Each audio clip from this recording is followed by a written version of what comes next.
Good morning, Facebook. I am actually so thrilled for this interview and this time to collaborate and chat with my friend Tinashe because usually, you guys know the gist of my videos are geared more toward my products and that, but this is just a general overview of branding. And so I'm so excited to pick your brain, Tinashe.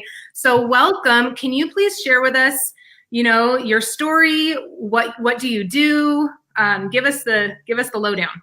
So yeah, without kind of going on a tangent, I was born in Zimbabwe, raised there in South Africa, moved here at around age 10, lived in Texas for a little bit, then hopped over on this side of the planet to California, and been here for the last 12 years, smack dab in the Silicon Valley.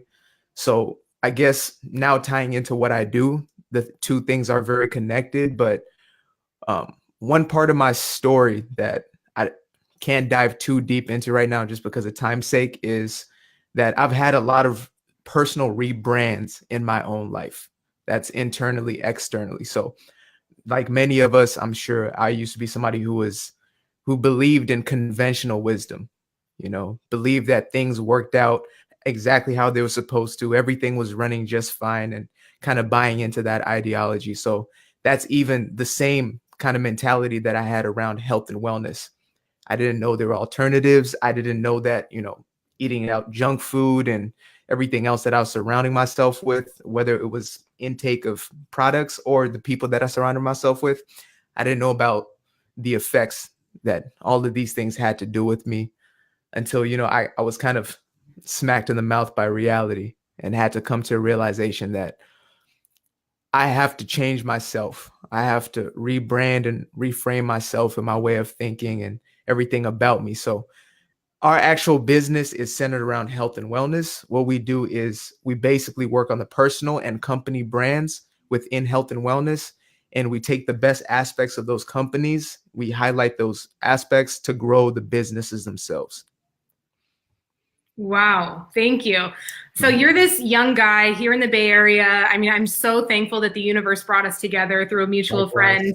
friend. But like, typical people were taught to go to school, go to college, get a job, go this route. You should be, in the high tech. You should be in a cubicle right now. Right. What made you like take a chance and follow your passions and help other people build their brands and really find your niche within this crazy world?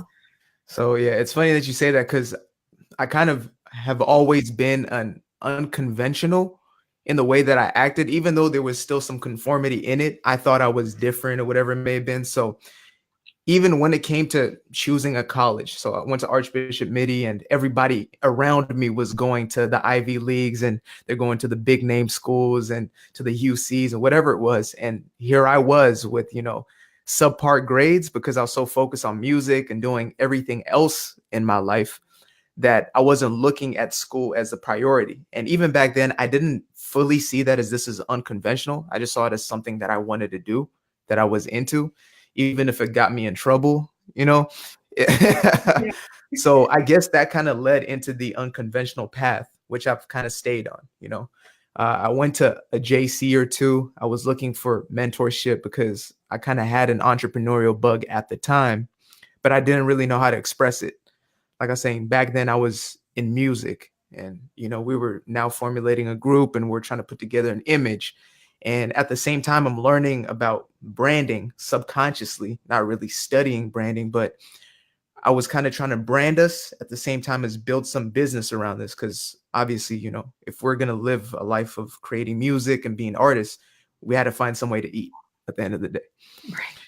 So like you're saying, the unconventional path was kind of something that I was already into.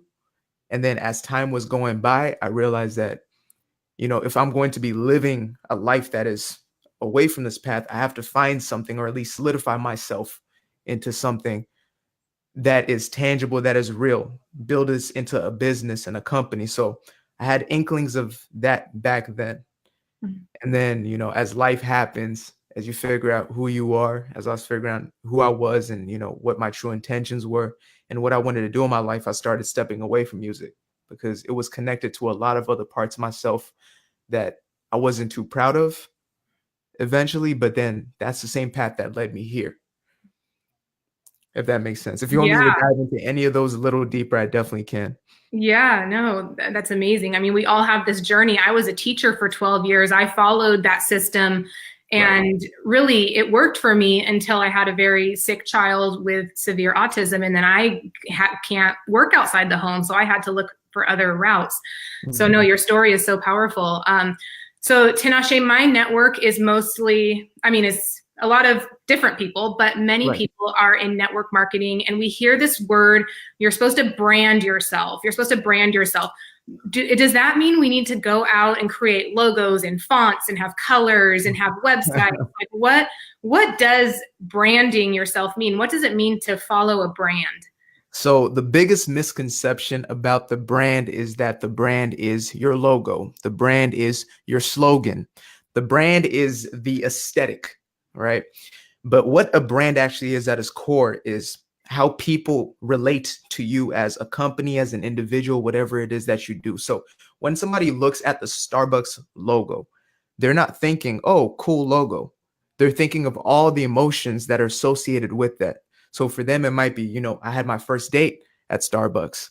For somebody else, it might be, that's the place where I was able to sit and build my business when I didn't have an office space. For somebody else, it might be, that's a terrible cup of coffee. It might be whatever is connected to that. So a brand, and when it comes to now personal branding, is really what people associate with you personally. Mhm. What kind of image are you putting out of yourself?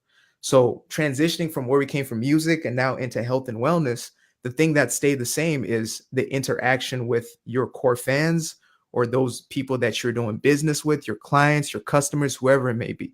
It's how they perceive you. So we use tools as personal brands, as company brands. We use the tools that we have to be able to showcase that in the best way possible. And the most powerful piece of anything that you could ever use is what we're doing right here, is video, right? Which is something we're definitely going to dive into because I see you absolutely doing your thing. You're doing it right. Essentially, you're taking the right steps towards building a powerful personal brand. Right. Mhm. Right. So yeah, that's one of the misconceptions when people, come to me and say, I want to build my business, how do I brand myself? I think it really comes down to the core of you and feeling so super good with yourself and what are your passions? What are you passionate about? Because when you find that, it sparks within you and then people are attracted to that. Exactly. So from my understanding, it's not, I mean, branding, it takes on many different forms. It could be colors, it could be websites and fonts, but really at the core of it, it is you. It is Exactly. you. Exactly. Yes. So do you work with specific individuals? Like, I follow you. You put out amazing content. If you I are watching appreciate this, that. you deserve to friend request Tinashe or follow Mhm. him because he puts out videos, amazing content, things that I learn from. So follow him. But do you work with, network marketing people? Who is your main, who do you work with So, mostly? so the demographic, it's funny that you actually bring that up. The first actual client that I ever had when I stepped into the space was in network marketing. So I kind of had a basis of the understanding, just even being around the culture, being around the people, seeing how there was like a community essentially forming. Granted, it wasn't within the health and wellness space, it was actually around travel, but nevertheless, I now saw the components that worked. And when you're in a space like, well, first of all, let me tell you, we work with people who are centered around health and wellness. Mhm. We do have a few other clients that we work with outside, but they're individuals who are doing something better with their brands. We won't associate ourselves with brands who are poisoning people in any way, whether it's physically or mentally, emotionally, whatever it is. We just won't do business with them. It doesn't matter what the check looks like. So if you're one of those people, I'm sorry, it's out of here. But if you're an individual who is doing something better within yourself, mostly centered around health and wellness, those are our clientele. And we're a done for you service in the front end. And then I also work as a consultant. So we have videographers, we have people in the back end running ads and, doing the stuff to actually push the personal brands out there. But you, like most people probably out there all know, is that you cannot simply just put out content and throw it out there with no rhyme or rhythm. It's just, it might take up your time and your energy, and you might be talking to nobody. So there has to be strategy behind that. And those are some of the biggest parts that we involve ourselves in is, okay, we have this content that we want to lay out. We know which direction we're trying to take as a personal brand. How do we execute on that? So again, we're working with these kind of companies, and we kind of have a process that we take. And I do want to even be able to give people a walkthrough of a consulting right now, which is, sure, please.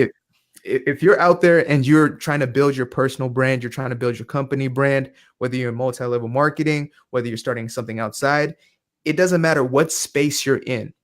The first thing that you have to know is, who exactly am I talking to? What problem am I solving in the marketplace? And I know you've probably heard of your value proposition, these kinds of terms, but what this does for you is it helps to concisely create that content. So now you're actually talking to an individual, solving their problem. You're not using your content to try reach any and everybody that you can, but you kind of want to segment it because you can meet that person's actual need and you're talking to them. And once you're in that place where you know who you're talking to, what you have to serve, focus your content on giving value, just like you do. You do this phenomenally. You're always giving people tips, tools, things that they can do in real life that will impact other people, period. You don't want to sell to people first. Nobody cares what you have to sell. I'm sorry. They care about what problem can you solve for them. That's the reality. That is the purpose of a brand. Starbucks, whatever, it exists because of that reason. Jamba Juice was trying to meet a need because there was too much Coca-Cola out there. So who's the juice company and who are the people who have a demand for this? So again, once you bring it back to a personal brand, you have to think about who you're talking to, what purpose am I serving, and is my content centered around this? Once you have that content ready, then you want to create a strategy of implementation. So how are we going to get this content in front of the right people? And essentially, we do this entire process ourselves, or we can do the consulting, but I make sure that we are as involved as possible. You know, I don't want to be like a company which is kind of just throwing you through the mill. We're not a Yelp or whoever it may be, you know, who's just going to kind of throw you into the system and hope for the best and throw ads there. We want to be specific, concise, and make sure that everything is tailored. We understand who you are as an individual. We understand what your business is, who your audience is, so we can best service those people. So much value. My goodness. I'm going to have to rewatch this and take notes. I don't have paper and pen in front of me. I appreciate it. But I love that you touch on some of the, you know, what not to do, because we're all on Facebook. We see the memes, the graphics, the, you know, the pages of people who are just promoting products that we are verbally vomiting on their network. And we just want to, you know, gosh, we don't want to even see that. Mm-hmm. So what are some, I mean, what you touched on value, and I am a huge proponent of offering value. People don't come to Facebook to buy, right? They come to learn, they come to be entertained, they come to connect. So what can you give us more on that value piece? What can we be posting that offers value to our communities? So the type of content you can post. So let's say you are in a CBD company, right? You're involved in multi-level marketing and the product is CBD. You're a person who has understanding of your product and its benefits. You understand how to use it, when to use it, whatever it is. Give that information away. Mm-hmm. Give as much information as you can possible. So let's say somebody's dealing with migraines and you know that CBD helps with the migraines, right? What 3 steps, 5 steps can you give out there that people can follow to essentially alleviate their migraines? That's what I mean by value. It's what we call results in advance. If you can solve somebody's problem in advance, it's going to help not only your brand and your reputation. People are going to trust and love your brand and associate those good feelings with your brand. But on the other side, your business is going to succeed because of that. And there used to be this fear of, if I give away my best stuff, then how am I going to have a business? How is somebody going to come and barter with me if they've already taken my recipe? Well, if you're a health store and you give away the secrets of how to make your own supplements at home, they're going to come back to you because you gave them that value. That's what happens. So again, going back to your question is what kind of valuable information? The easiest and simplest ones for anybody who's watching at home, at work, wherever you are right now, is create how-tos or create 3-step guides for people. Whatever your space is, whatever your zone of genius, as we say, is, go into that place, give people as much information as possible that can help them in real time. And that will essentially reward itself over time. Love it. Love it. Yeah. So earlier you mentioned video. Video is key. It lets people get to know you. They hear your voice. They see your expressions. I mean, 3 years ago, I was in a different place. I was broken. I was angry. I was just in a very different place. And then I invested in personal coaching. And so I, worked on my emotions, dealt with my mindset. And so now I'm very comfortable on video. Do people need the best equipment, the best camera, the best editing? Like, what do people need if they're just starting out? They say, okay, Tinashe says I need to do a video. What now? What do I do? All right. What advice can you give to people? So here's the first thing. Getting into video. They're gonna want to buy a $5,000 camera. They're gonna want to buy all the lighting fixtures that they can. So make sure that you call Steven Spielberg, because you're going to need an entire production crew working with you. Call every one of your friends because they have to help you create a script. No. All you need is the thing that is in your hands right now. Or if you're watching this right now, you are able to create a video that can give somebody value, period. You're on your phone, you're on your laptop, you're on your BlackBerry, whatever it is that you're on right now, you can use that to create your content. Period. Because at the end of the day, it's really all about what is somebody receiving.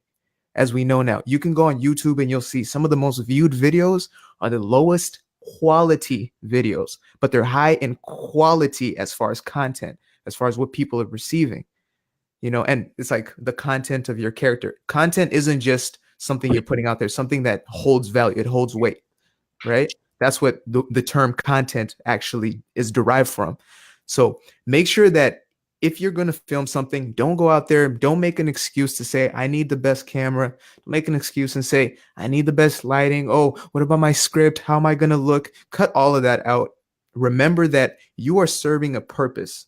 If you're a person who is your own business or you have a business, your purpose is to serve the other person on the other side. And all this is a tool to scale that. So instead of having to talk in front of one person or 5 people, 10 people, this video is talking to 20, 30. And over a period of time, it's going to talk to 50, 100, 1,000, thousands of people, because content lives forever. And people will never care or remember how it looked. If it's good content, if it's good quality value, people only remember what they got from it. So many golden nuggets. I mean, I see so many people getting ready to get ready and saying they need this first, they need this first. I mean, it's a matter of doing it. I promise you, when I did my first 10 Facebook Lives, my finger was shaking. Everything in me was like, don't press the go live button. Right. And I did, and you nailed it. It's not about you. Everyone's making it about themselves. Exactly. It's who is on the other side, who is going to receive the value, who I'm going to touch, who I'm going to impact. And so stop making it about yourself and make it about other people who you are going to impact. That is a great point. Stop making it about yourself. Yes. And absolutely. Action. Everything is on the other side of fear. That's it. Okay, so Tinashe, you have a website. I know I'm reading some of the comments. I know we haven't been very involved in the comments, but people want to get in touch with you. How can they get in touch with you? Do you offer consultations? What's that all about? So this is a thing. And again, for anybody who will actually start doing business with us, I will show you the exact process that we have before you even spend $1 with us to show you.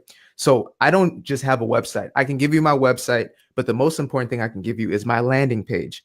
So I will send you guys to a landing page. I'll give you the link right now. And from that landing page, it will ask you to sign up, and I will give you a book in return for your firstborn child. That's it. No, for your email and your first or last name. You don't even have to put your name in there. Just put your email address. What's going to happen is we're going to start tracking around the internet with my face. So pixels are going to start following. I'll be giving you as much quality content as possible. And if you want it to stop, you can mess me. Hey, I don't want to see your face anymore. We take you out of the system, right? But we're going to give you a free ebook on how to do all of this. That is going to lead you to another page where you can book a consultation call with me. So right now I can give you my number, which is 408-705-7003. Now, please send me a text message before anything else, because the telemarketers are going crazy out here. It's absolutely ridiculous. Yeah. So you can send me a text message and then we'll correspond there, and then we'll have a phone call. But for everybody else, make sure you go to the landing page and I will give you a link to that. And then we can also put the link in the comments, I'm guessing. Oh, yes. Sorry. Yes. Okay. Your phone number, whatever you're comfortable with. We want all to go in the comments so that people can get in touch with you. Perfect. Just one more thing, piece of value for you guys is, don't go out there and spend $1,000 making a website unless you're a website business. Like, if you're going to make the next Amazon, make a website. If you are an individual with a company, make a landing page. It's going to cost you maybe 1% of that actual cost of a website, and it's going to have everything you need there, and it's probably going to convert more because it's a call to action for people. So that's what my landing page is. It's a call to action. See my face, you see the book that you're going to get for free. It has branding and personal branding information for every single one of you guys. And again, all I'm going to need is your email in there and your first name. So the link to that is actually brand2business.company/free dash, I believe this one is health dash branding dash ebook. We'll that put is it the landing page. it off. We'll link it to the comments. So Actually, we have to, because that was way too long.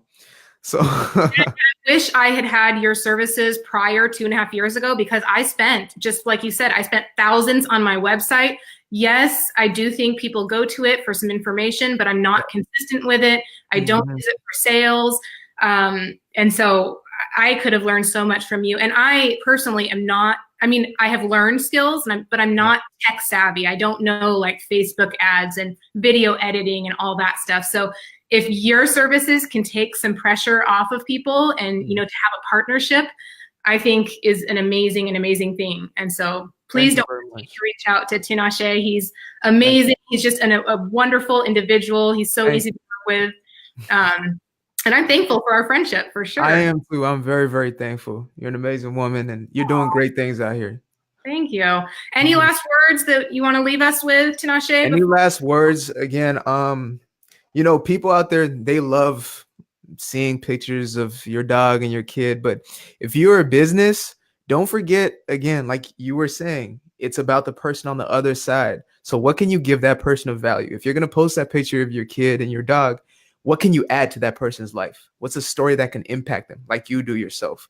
You know, it's not just about me and mine. It's about, you know, this is what we're going through and this is how we're going through it. That's a value piece for somebody. That's something that can psychologically get them somewhere else. So remember that every single post that you're going to put up has the potential to build your brand and your business or to take away from it. Perfect. Mic drop. That's the last one. Thank you very much. I absolutely love this. Of course. Let's do it again. I mean, No, if you have questions, please post your questions below. Tinashe and I can hop back on to answer specific questions. We're very close with each other, like locally. And so we can come on together again. So let us know what value you received out of this, what we touched on that you would like more info about. Go follow Tinashe and post questions below. In a minute, we will post all of his info in the comments. And hope you guys have an amazing day. Thank you, Tinashe, again. You offer Thank you. value. Thank you very much. And thank you to every single person watching this. I mean, your time and attention is the one thing you get back. So I really do appreciate you guys. And I appreciate you for your time and attention. Thank you, Elaine. Have a good day, guys. Take care.